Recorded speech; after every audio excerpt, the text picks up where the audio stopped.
The massive Corrosion mothership hovers at the edge of our solar system, its crystalline surfaces absorbing starlight as High Commander Zalvor studies the holographic projection of Earth.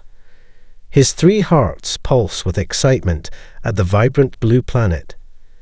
Such primitive defenses, he notes, mandibles clicking as his crew analyzes human television broadcasts, internet traffic, and military communications.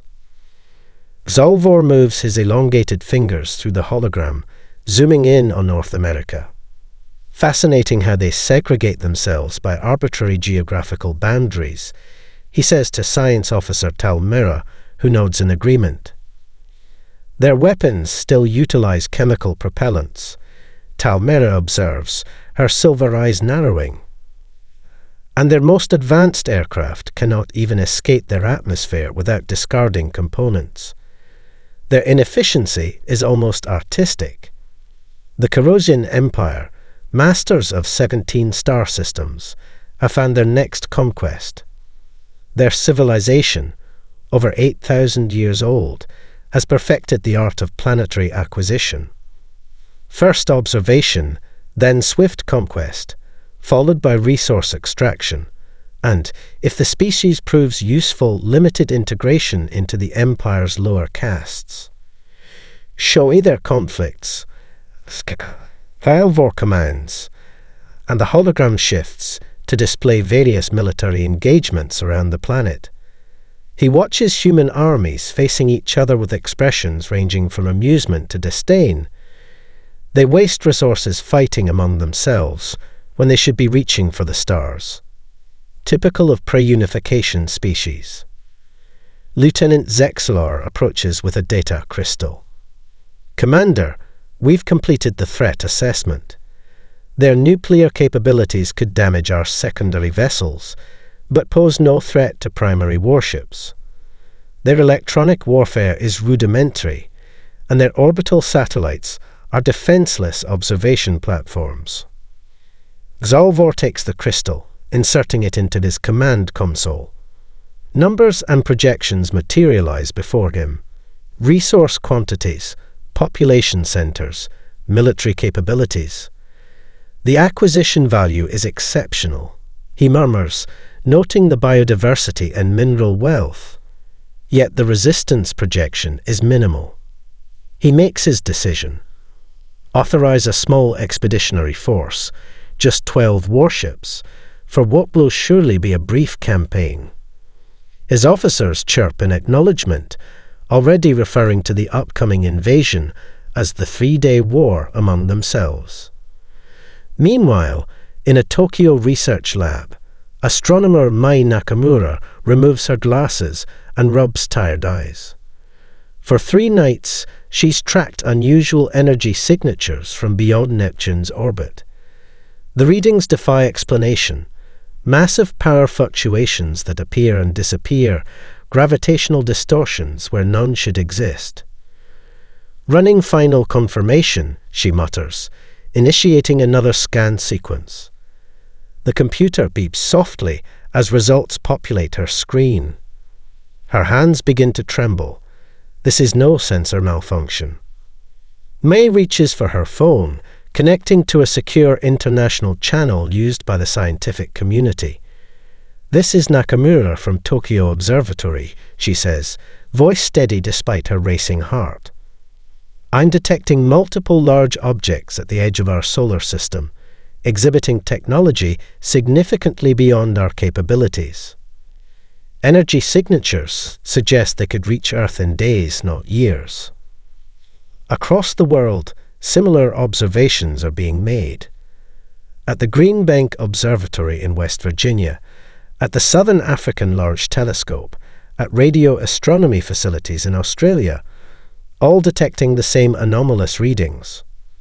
As the Corrosion fleet begins its approach toward Earth, humanity remains largely unaware of what looms beyond their atmosphere. Morning commutes continue, children attend schools, farmers tend fields, and politicians debate trivial matters. Only a small network of scientists shares increasingly urgent messages their warnings making their way slowly toward government officials who might actually believe them.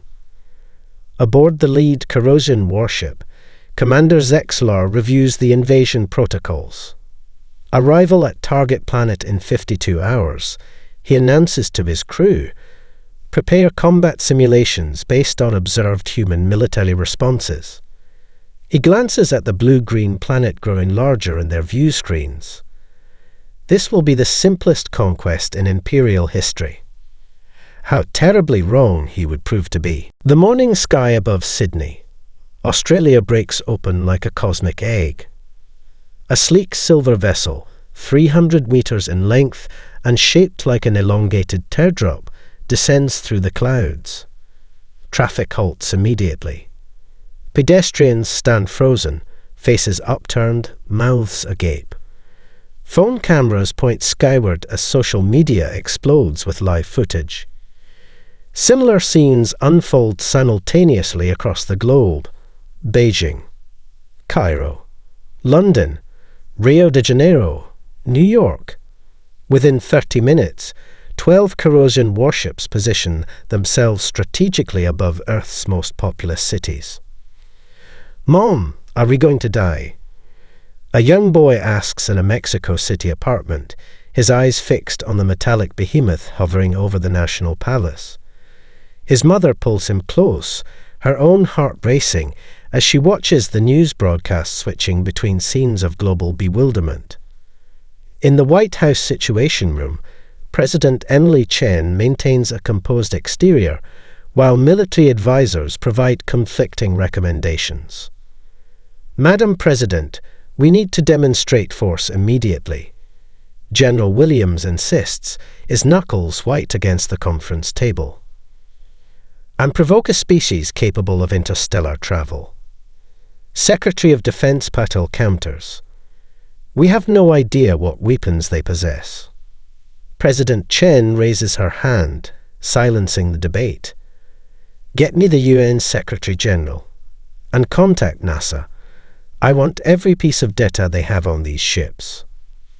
The emergency United Nations session convenes virtually within hours. Representatives from 193 nations, many speaking from bunkers or secure facilities, attempt to formulate a unified response. Their deliberations end abruptly when all communication screens shift to display the same image, a corrosion. Commander Salvor's alien features fill the screen. His iridescent exoskeleton reflects light in hypnotic patterns. Triple-lidded eyes blink in sequence as his mandibles click rhythmically. "People of Earth," the translation device renders his speech with mechanical precision. "Your planet now belongs to the Corrosion Empire. Surrender your resources and accept reassignment as a protectorate species, or face immediate cleansing. You have 48 hours to comply." The transmission ends. Chaos erupts in government chambers worldwide. At the hastily established Earth Defense Council headquarters beneath Geneva, General Ibrahim Hassan reviews satellite footage of the alien vessels. Unlike his colleagues who focus on the ship's weapons systems, Hassan studies their movement patterns.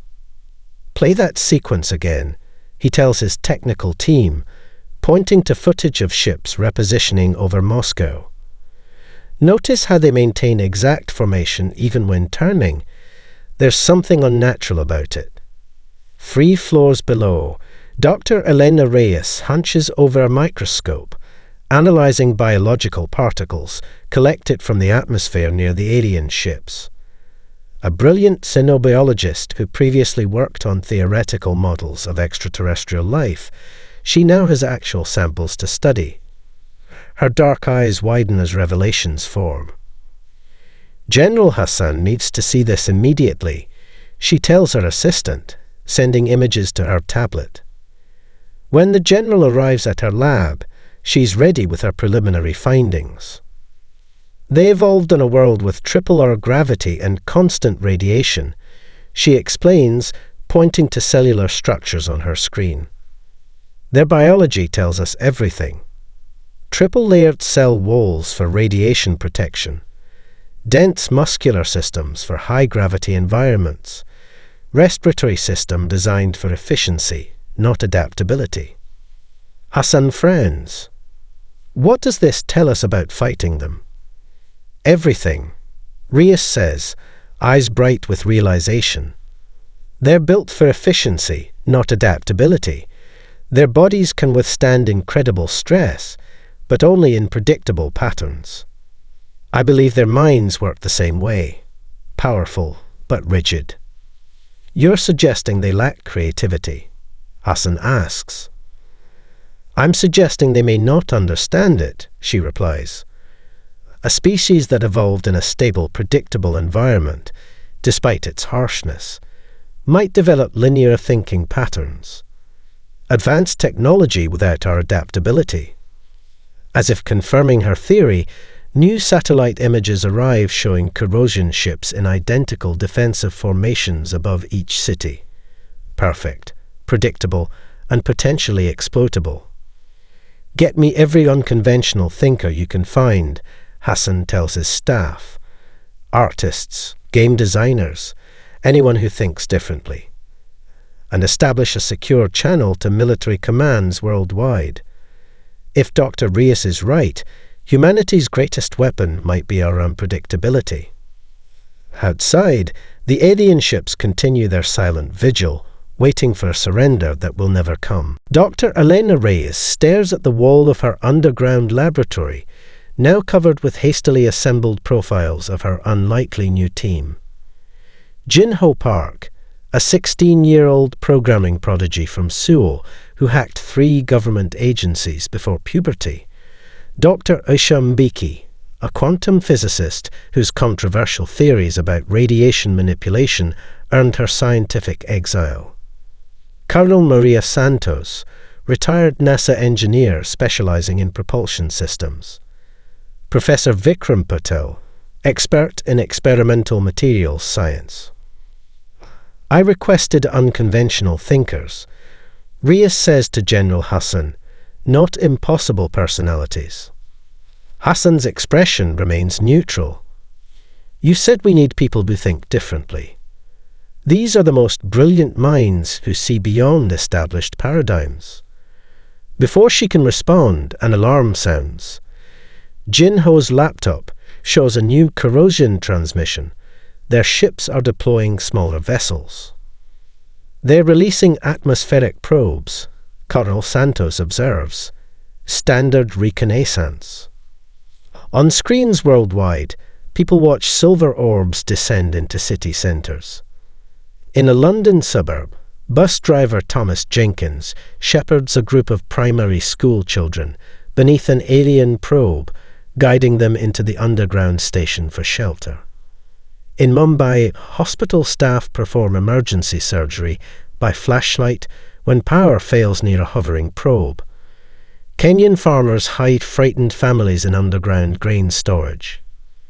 The corrosions monitor these activities with evident confusion. Behavioral patterns deviate from prediction models. Science officer Tal Mera reports to Commander Xalvor. Humans are neither launching ineffective military strikes nor showing unified capitulation. Analyze their communications. Xalvor orders. Are they coordinating resistance? That's the anomaly, Commander. We detect thousands of independent response initiatives with no central authority. Meanwhile, in Dr. Rias' lab, Jin-Ho makes a discovery. The probes are emitting regular radiation pulses, he announces, fingers flying across his keyboard. I think they're communicating. Dr. Mbeki adjusts specialized sensors. Not just communicating, they are navigating. These pulses create a dimensional mapping system. Can we disrupt it? Hassan asks. Better. Rias smiles. We might hijack it. Across Earth, similar revelations occur simultaneously. A team in Bangalore identifies materials in alien hull plating. German engineers detect vulnerabilities in shield harmonics. Brazilian astronomers discover patterns in ship positioning. Most significantly, isolated groups begin sharing discoveries through encrypted channels, creating an unprecedented collaborative defense network that exists outside official channels. When Russian military analysts uncover shield frequency data, they immediately transmit findings to American defense contractors. Japanese drone manufacturers share prototypes with Indian software developers. Australian radio astronomers send signal analyses to Egyptian military communications specialists. On the Corrosion command ship, Zalvor receives increasingly concerning reports. Impossible, he hisses when told humans worldwide are sharing strategic information without compensation or hierarchical approval. No species acts against evolutionary self-interest. Science officer Tal Merer reviews the data. Their behavior suggests emergent coordination rather than centralized command. It's unprecedented. In Geneva, Dr. Ria's team completes their first breakthrough. Analysis of corrosion communication radiation reveals a critical vulnerability.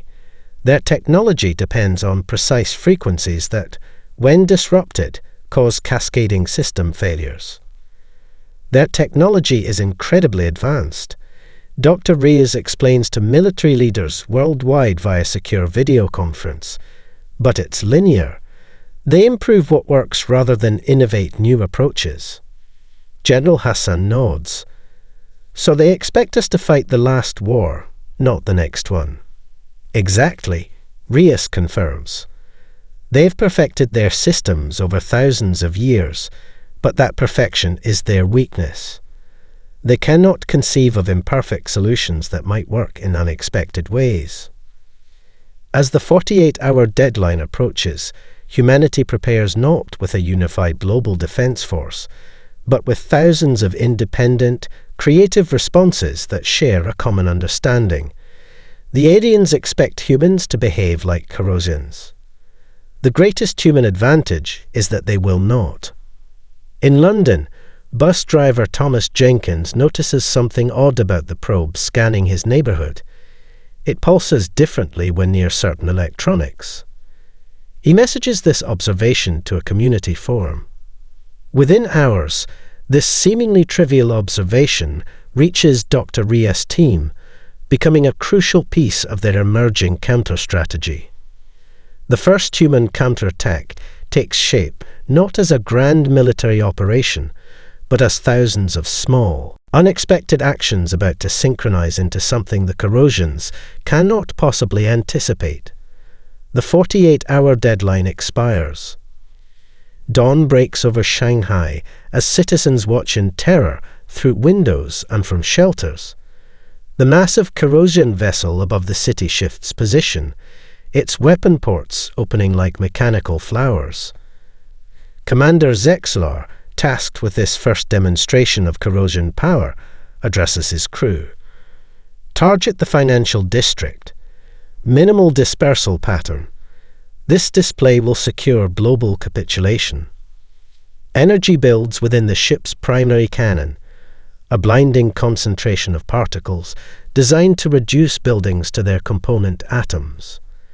The weapon reaches full charge. Targeting systems lock. Then something unexpected happens. Across Shanghai, thousands of modified cell phone towers activate simultaneously. Originally designed for 5G transmission, they've been hastily reconfigured based on Dr. Ria's discovery about corrosion communication frequencies. The towers emit a precisely calibrated electromagnetic pulse that blankets the area. Aboard the Corrosion vessel, systems falter. Navigation controls lock. Weapon targeting scrambles. 2 support ships lose altitude control entirely, spiraling downward before crashing into the harbour in massive plumes of steam and debris. Zexalar's normally composed features contort with shock. Impossible, engaging emergency protocols. The surviving ships retreat to higher altitude, their perfect formation now a chaotic scramble. On the Corrosion mothership, Commander Xalvor watches the disaster unfold through emergency transmissions. How could primitives coordinate such a precise counterattack? He demands, slamming his fist against his command console. Unknown, Commander. His tactical officer responds. The attack utilized our own communication frequencies against us. The primitive nature of their technology made it undetectable to our threat assessment systems. Xalvor's mandibles kick rapidly in agitation. Recalibrate all systems and launch the second wave immediately.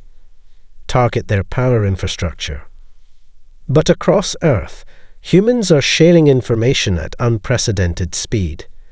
The Shanghai defense strategy transmits globally within minutes. Telecommunications engineers in every major city begin similar modifications to their networks. In Dr. Rias' lab, Jin Ho coordinates with teenage hackers worldwide to distribute software patches that will turn smartphones into distributed sensor networks. We can track their ship movements in real time, he explains to General Hassan. Every person with a phone becomes part of our early warning system. Dr. Miki and Professor Petal finalize their analysis of the alien hull material. It's a crystalline alloy that absorbs energy, Mbeki explains. But it has a resonant frequency that turns the material brittle. Colonel Santos immediately calls contacts at NASA and SpaceX. Modify the communications arrays on weather satellites, she instructs. We can create a concentrated burst at exactly that frequency. Around the world, unlikely partnerships form with extraordinary speed. Russian aerospace engineers transmit shield disruption plans to American defense contractors. Japanese drone manufacturers collaborate with Indian software developers to create autonomous swarm systems. Brazilian chemists work with Egyptian metallurgists to develop compounds that might affect corrosion biology. In rural Tennessee, elderly radio operator Harold Jenkins dusts off his ham radio equipment, becoming part of an analog communications network that the corrosions cannot easily monitor. In Bangladesh, textile workers repurpose factory equipment to produce specialized reflective materials that disrupt alien sensors. The corrosion's central weakness becomes increasingly apparent. They cannot comprehend how a species without unified government can coordinate so effectively, or why humans willingly share technological breakthroughs without demanding compensation or loyalty. Their behavior defies rational analysis. Science officer Tal Miller reports to Xalvor. They appear to cooperate without hierarchical enforcement mechanisms. Xalvor stares at the tactical display showing the damaged ships retreating from Shanghai. For the first time, doubt creeps into his mind. The conquest that should have been completed within days now faces unexpected resistance. Deploy all remaining combat vessels, he orders. Full weapons authorization. As the second wave of corrosion ships descends toward Earth, they face something their advanced civilization has never encountered. Not merely resistance, but creative resistance, multiplied by billions of minds working together, yet thinking independently. On monitors throughout the corrosion fleet, alert signals begin to flash as their sensors detect unusual energy signatures rising from Earth's surface. The next phase of humanity's improbable defense has begun. The second wave of corrosion ships darkens skies worldwide. 30 vessels, each 3 times larger than those in the first assault, descend toward major population centers. Their weapon systems glow with charged energy, ready to demonstrate the consequences of resistance. But Earth awaits with defenses the aliens could never have anticipated. Over the Pacific Ocean, 3 repurposed weather satellites pivot on command from Colonel Santos' team. Originally designed to track storm systems, Their communication arrays now focus concentrated solar energy at the precise resonant frequency that affects corrosion hull material. As the alien vessels pass beneath them, the satellites fire. Aboard the lead ship, Commander Kelvar watches in disbelief as fracture patterns spread across his vessel's supposedly impenetrable exterior. Impossible. Our shields are at maximum. The attack isn't coming from military installations as expected, but from civilian infrastructure the corrosions had dismissed as non-threatening. Commercial airliners retrofitted with salvaged technology from the crashed Shanghai vessels make maneuvers that should be aerodynamically impossible, their human pilots pushing machines beyond design limits because they understand that sometimes rules must be broken to survive. Near Brisbane, Australia, fishing trawlers equipped with modified sonar equipment emit frequencies that disrupt corrosion navigation systems. The alien vessels, relying on precise mathematical calculations, cannot compensate for the irregular pulses coming from dozens of scattered boats that appear as simple fishing vessels on their scanners. Most shocking to the corrosions, civilians actively participate in defense. In Ukraine, grandmothers who survived previous wars now coordinate drone swarms via tablet computers, their lifetime of adaptability proving more valuable than formal military training. Australian surfers form a coastal monitoring network, their intimate knowledge of local waters allowing them to spot anomalies in alien ship patterns invisible to standard sensors. Canadian maple syrup producers convert their evaporators into fuel processors for improvised rockets, the simple chemistry proving unexpectedly effective against alien sensor systems. On his command ship, Xalvor watches the tactical display fill with red alerts. "This is inconceivable," he hisses. "Their resistance should be centralized, predictable." The simulation accuracy has dropped to 12%. His strategy A responds tonelessly. Humans are utilizing technologies in ways that violate optimization protocols. They are employing methods that sacrifice efficiency for unpredictability. In a Berlin basement, Jin Ho collaborates with hackers on 6 continents, creating a dynamic defense network that constantly shifts strategies. They expect us to use official military channels. He explains to Dr. Reyes over a secure connection. So we're using everything but that. Professor Patel's team discovers that common graphite, when processed through a specific electromagnetic field, creates a coating that blocks corrosion scanners. Within hours, vehicles and buildings worldwide receive improvised applications of the material, rendering human movements increasingly invisible to alien monitoring. Dr. Rubicki completes her analysis of corrosion biological samples.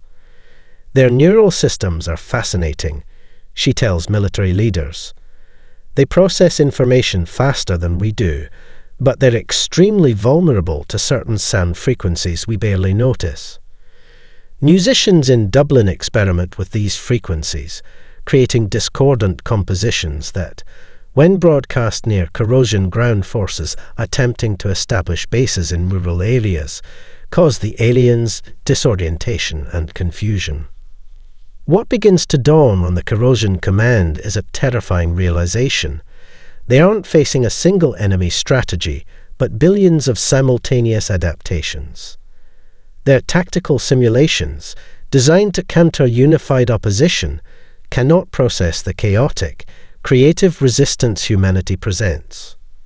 For the first time in his distinguished military career, Commander Xalvor feels something unfamiliar, doubt. The easy conquest he promised his superiors now seems increasingly uncertain. The humans are using their own weaknesses as weapons, Science Officer Talmera observes with reluctant admiration. Their technological limitations force creative applications we would never consider. Xalvor stares at the tactical displays, showing his fleet facing unexpected challenges across the globe. Our next move must be decisive, he decides, mandibles tight with determination. Prepare the mothership. We will end this resistance with overwhelming force. As the massive Corrosion mothership begins its approach toward Earth, humanity's seemingly fragmented defense reveals its true nature, not weakness, but strength born from diversity of thought and the remarkable human capacity to find opportunity in crisis. Corrosion ground forces deploy in Mexico City, choosing the sprawling metropolis as their first terrestrial command center.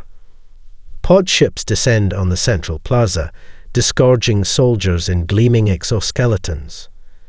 Commander Lazaran surveys the area with confidence bordering on arrogance. Secure a 5-kilometer perimeter, he orders his troops. Resistance will be minimal. Their military forces are focused on our ships. The aliens expect to establish a foothold with mathematical precision, their battle computers calculating optimal defensive positions and patrol routes.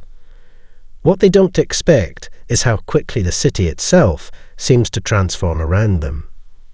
Construction workers use concrete mixers to create instant barriers, blocking streets that appeared clear on alien scans moments earlier. Restaurant chefs weaponize ordinary kitchen equipment. Pressure cookers become improvised smoke devices.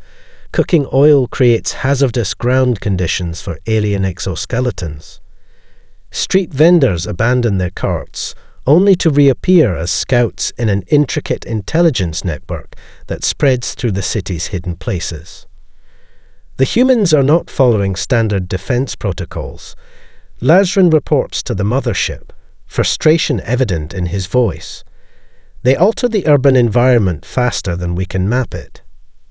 Meanwhile, Dr. Reyes makes a breakthrough after studying cellular samples from a captured Corrosion soldier.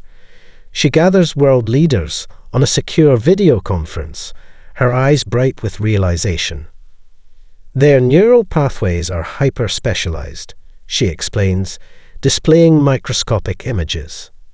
See these bundled structures. They process information incredibly efficiently, but in predetermined paths. They excel at complex tasks, but struggle with conceptual shifts. General Hassan leans forward. In plain language, Doctor. They literally cannot think outside the box. It's a biological limitation. Their brains developed to handle complex problems with known parameters, not to make creative leaps or recognize unexpected patterns. This insight transforms humanity's approach. Rather than trying to match Corrosion technology, they focus on exploiting this cognitive inflexibility. Indonesian puppet masters, masters of shadow and illusion, create decoy targets that confuse alien sensors.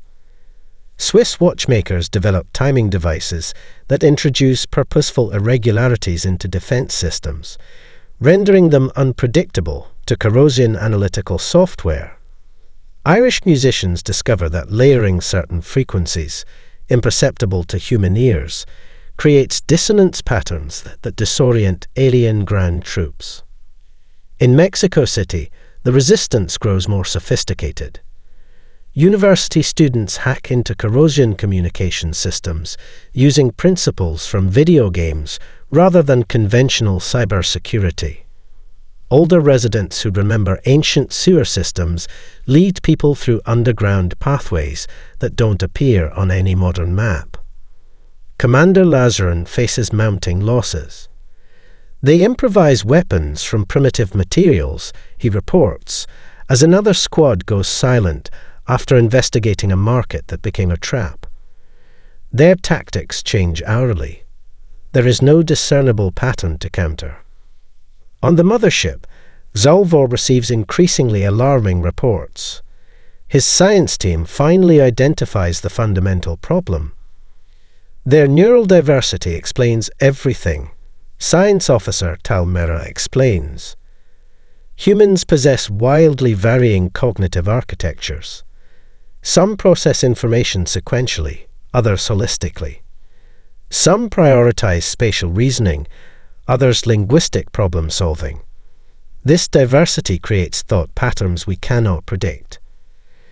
Xalvor paces before the tactical display showing failed incursions worldwide. Ground forces in Mexico City, Beijing, and Cairo face chaotic resistance. Ships above major cities contend with constantly shifting defensive measures. No single human innovation would turn the tide, but thousands of simultaneous adaptations create a defensive tapestry the corrosions cannot unravel. We've analyzed their internet, an intelligence officer reports. Humans routinely engage in something called fiction, the deliberate creation of counterfactual scenarios. They practice thinking about impossible situations as entertainment. This has trained their entire species to imagine alternatives our minds would never consider. Xalvor makes his decision. This ends now. These primitives have delayed the inevitable long enough. Prepare the mothership's primary weapon. We will demonstrate consequences they cannot possibly adapt to. As the enormous corrosion mothership positions itself in lower Earth orbit, directly above the Atlantic Ocean, its planet-cracking gravitational disruptor begins powering up. The weapon designed to shatter continental plates would end all resistance in a single, devastating strike. What Xalvor doesn't realize is that humanity has anticipated exactly this escalation, and Dr. Ria's team has prepared a response that will exploit the corrosion's greatest weakness: their inability to imagine being defeated by a technologically inferior species. The corrosion mothership positions itself in low Earth orbit, casting a shadow visible from the ground as it passes over continents. Its size defies comprehension: 20 kilometers of advanced technology designed to conquer worlds. On the vessel's command deck, Commander Xalvor addresses his officers. This ends today, he announces, voice resonating with finality. Prepare the gravitational disruptor. Earth's combined military forces have already thrown everything conventional at the mothership: fighter jets, missiles, even experimental railguns. All have failed against its defensive shields. But humanity has one final strategy, born from Dr. Ria's understanding of the alien mind. They expect us to attack with weapons. She tells General Hassan in her laboratory, now relocated to a submarine beneath the Atlantic. We need to attack with information instead. Dr. Reyes and her team have completed their masterwork, a virus designed to infiltrate corrosion computer systems. Unlike conventional malware, this creation is inspired by the way Earth's biological viruses mutate and adapt. Jin Ho wrote the base code, she explains, but we incorporated principles from evolutionary biology, using algorithms that can rewrite themselves in response to defenses. Professor Patel's team discovered that corrosion computers, like their minds, follow predetermined pathways. They're efficient, but lack the messy redundancies that make our systems resilient. General Hassan studies the plan with cautious hope. Getting it into their systems is still the challenge. That's where we need to exploit their expectations again, Reyes says. They'll be looking for traditional attacks, energy weapons, projectiles, perhaps electromagnetic pulses. They won't be watching for small, seemingly defenseless vessels. As the mothership reaches firing position above the Atlantic, 5 ordinary fishing boats set out from different coastal locations. The corrosions detect them but dismiss them as irrelevant civilian craft attempting evacuation. Their tactical computers assign them 0 threat value. Aboard one vessel, the Esperanza, Dr. Reyes herself monitors equipment hastily installed in the ship's hold. Similar setups exist on the other 4 boats, operated by members of her international team. Each carries a modified transmission array and 1/5 of the complete virus. They expect coordination, Reyes explains to the boat's captain. 5 independent transmission sources using different frequencies will appear as background noise to their systems. The massive weapon on the corrosion mothership begins its activation sequence. Energy readings spike as the gravitational disruptor powers up. On Earth's surface, seismographs detect preliminary disturbances as the weapon begins to affect tectonic plates. Now Reyes commands. All 5 boats transmit simultaneously. Each signal seems insignificant alone, but together they create a complex pattern that penetrates corrosion communication channels. The virus enters their systems, initially mimicking routine data transfers. Inside the alien computers, the virus begins its work, not with brute force, but with subtle manipulations that exploit the predictable architecture of corrosion programming. It doesn't attack primary systems directly, but instead alters sensor readings and creates minor calculation errors that cascade through the ship's integrated systems. On the mothership's bridge, alarms blare as systems fail cascadingly. Weapons turn inward. Engines stall. Life support fluctuates. The gravitational disruptor, moments from firing, powers down as safety protocols activate in response to contradictory readings. How? Quetzalvor demands, watching in horror as his invincible vessel turns against itself. Their technology is centuries behind ours. His science officer, analyzing the infection spreading through their systems, whispers in awe. They're not using their technology. They're using ours, but modified in ways our scientists never considered. They've accomplished in days what would take us decades of research.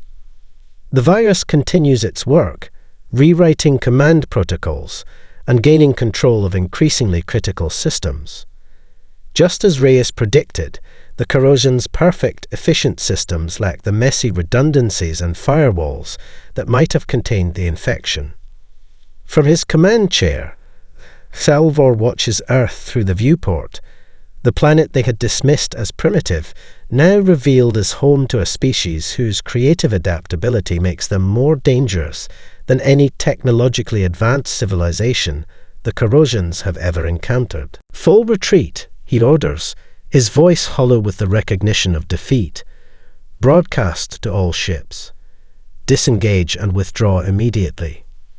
As the crippled mothership struggles to maintain orbit, humanity watches from below, united in a victory that seemed impossible just days before, a triumph not of superior technology, but of the uniquely human ability to turn disadvantage into opportunity and find strength in diversity of thought. 3 weeks after the retreat of the Corrosion fleet, a single shuttle descends toward Geneva. Unlike the warships before it, this vessel comes with shields lowered, weapons powered down, and a continuous transmission on all frequencies. Diplomatic envoy requesting peaceful dialogue. Armed forces from 24 nations surround the landing site. Fighter jets circle overhead, but the shuttle makes no aggressive moves as it settles onto the landing pad outside United Nations headquarters. The hatch opens. Commander Xalvor emerges alone, his once gleaming exoskeleton now bearing battle marks. He carries no weapons. His posture, usually rigid with military bearing, seems somehow diminished. Dr. Elena Reyes stands waiting alongside General Hassan and representatives from the hastily formed Earth Unified Council. Security personnel tense as the alien approaches, but Reyes raises a hand, signaling restraint. Commander, she greets him. Welcome to Earth, this time by invitation. The meeting room inside is simple but symbolic, hastily converted from a conference hall into humanity's first alien diplomatic chamber. The walls display art, music, and scientific achievements from diverse human cultures, a deliberate showcase of the variety that proved to be humanity's greatest strength. Commander Xalvor stands before the gathered human delegates, mandibles tight with suppressed emotion. The Corrosian Empire acknowledges Earth as a sovereign world, he announces formally. We offer reparations for our unprovoked aggression and withdraw all territorial claims to your solar system.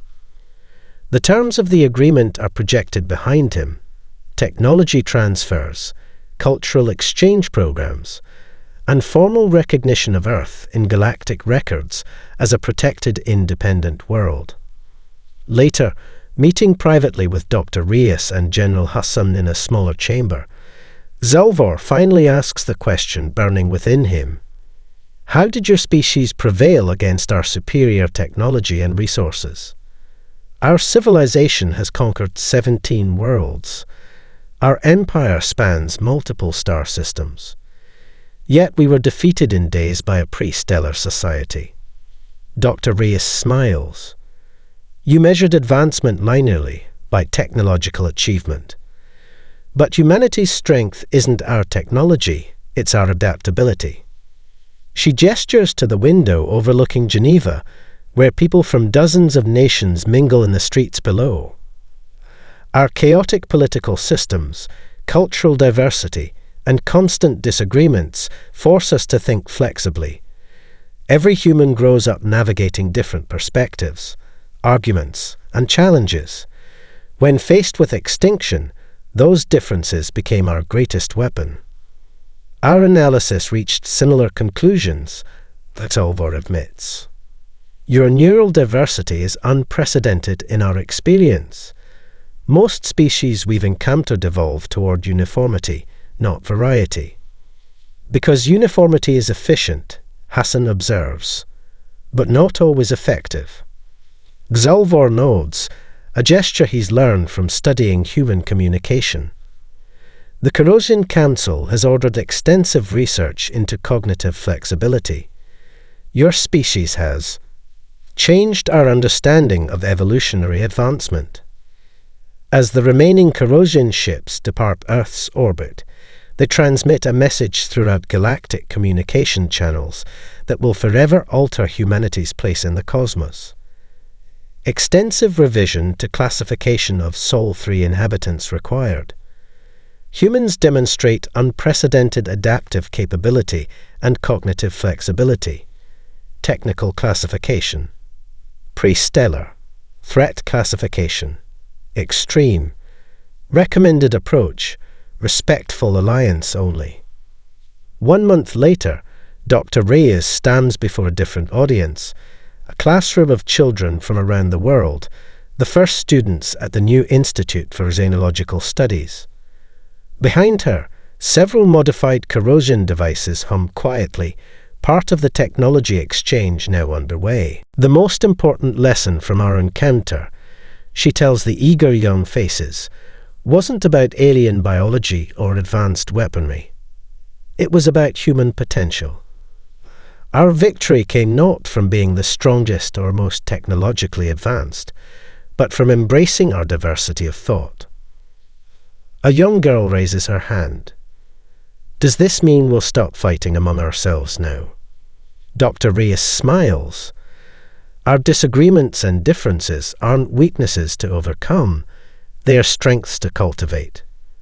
We don't need to all think alike. We just need to remember that our various perspectives, when shared freely, make us stronger than any single approach ever could. Beyond Earth's atmosphere, the first human ships equipped with modified corrosion technology begin exploratory missions to nearby stars. Unlike the corrosion vessels with their uniform design, each Earth ship reflects its unique heritage, Chinese aesthetic principles, Brazilian engineering approaches, Nigerian communication systems, Australian navigation techniques. Humanity prepares to take its place among the stars not as conquerors or subjects, but as innovators whose unique evolutionary path produced something the galaxy had never seen before, minds that turn disadvantage into opportunity and chaos into creativity. And somewhere in distant space, the Corrosian Empire begins its own transformation, reluctantly embracing the messy, inefficient, but undeniably powerful concept they learn from humans, diversity creates strength that uniformity can never match.